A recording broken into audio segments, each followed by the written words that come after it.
But I can no longer stand in awe of this, nor seeing what I see, keep back my tears. Here is Antigone, pass into that chamber, where I'll find sleep at last. Look upon me, friends, and pity me, turning back at the night's edge to say goodbye to the sun that shines for me no longer. Now sleepy death summons me down to Archon, that cold shore. There is no bride song there, nor any music. Yet not unpraised, not without a kind of honor, you walk at last into the underworld, untouched by sickness, broken by no sword. What woman has ever found your way to death? How often have I heard the story of Niobe, Tantalus's wretched daughter, they say. The rain falls endlessly and sifting soft snow, her tears are never done. I feel the loneliness of her death in mine. But she was born of heaven, and you are woman, woman born. If her death is yours, a mortal woman's, is this not for you? Glory in our world and in the world beyond. You laugh at me. Ah, friends, can you not wait until I am dead? Oh, Thebes, men many charioted, in love with fortune, dear springs of Dirce, sacred Theban grove, be witnesses for me, denied all pity, unjustly judged, and think a word of love. For her whose paths turned under the dark earth where there are no more tears.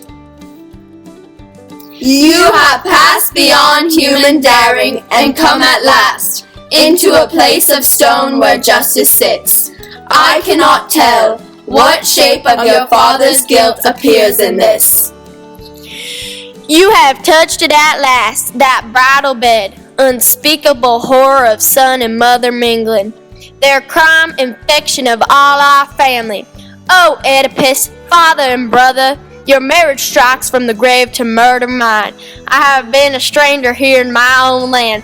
All my life, the blasphemy of my birth has followed me. Violence is a virtue, but strength lives in established law that must prevail. You have made your choice. Your death is the doing of your conscious hand. Then let me go, since all your words are bitter, and the very light of the sun is cold to me. Lead me to my vigil, where I must have neither love nor lamentation, no song, but silence. Planned lamentations could put off death. Men would be singing forever. You know your orders. Take her to the vault, and leave her alone there. If she lives or dies, that's her affair, not ours. Our hands are clean. Oh, tomb, vaulted bride bed and eternal rock, soon I shall be with my own again, where Personife welcomes the thing goes underground, and I shall see my father again. And you, mother, and dearest Polynices, dearest indeed, to me, since it was my hand that washed him clean and poured the ritual wine. And my reward is death before my time.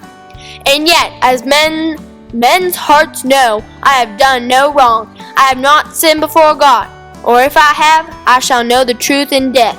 But if the guilt lies upon Creon, who judges me, then I pray, may his punishment equal my own. O passionate heart, unyielding, tormented still by the same winds. Her guard shall have good cause to regret their delaying. Ah, that voice is like the voice of death. Thebes, and you my father's gods, and rulers of Thebes, you see me now, the last unhappy daughter of a line of kings, your kings, led away to death. You will remember what things I suffered, and at what men's hands, because I would not transgress the laws of heaven. Come, let us wait no longer. All Danae's beauty was locked away in a brazen cell where the sunlight could not come.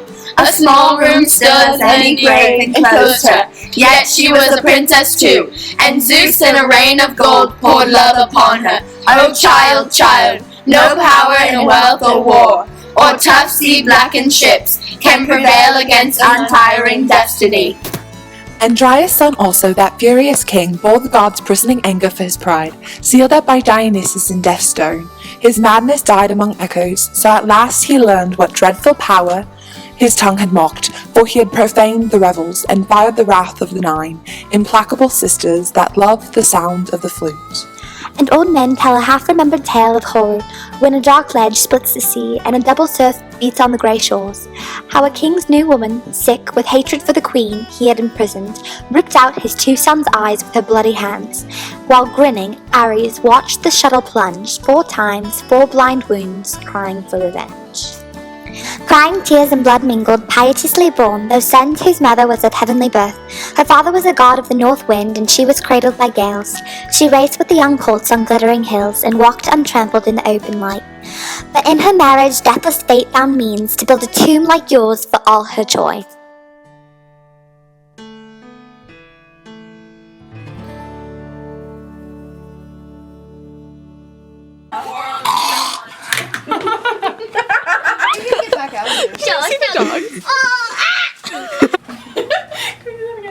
Ready?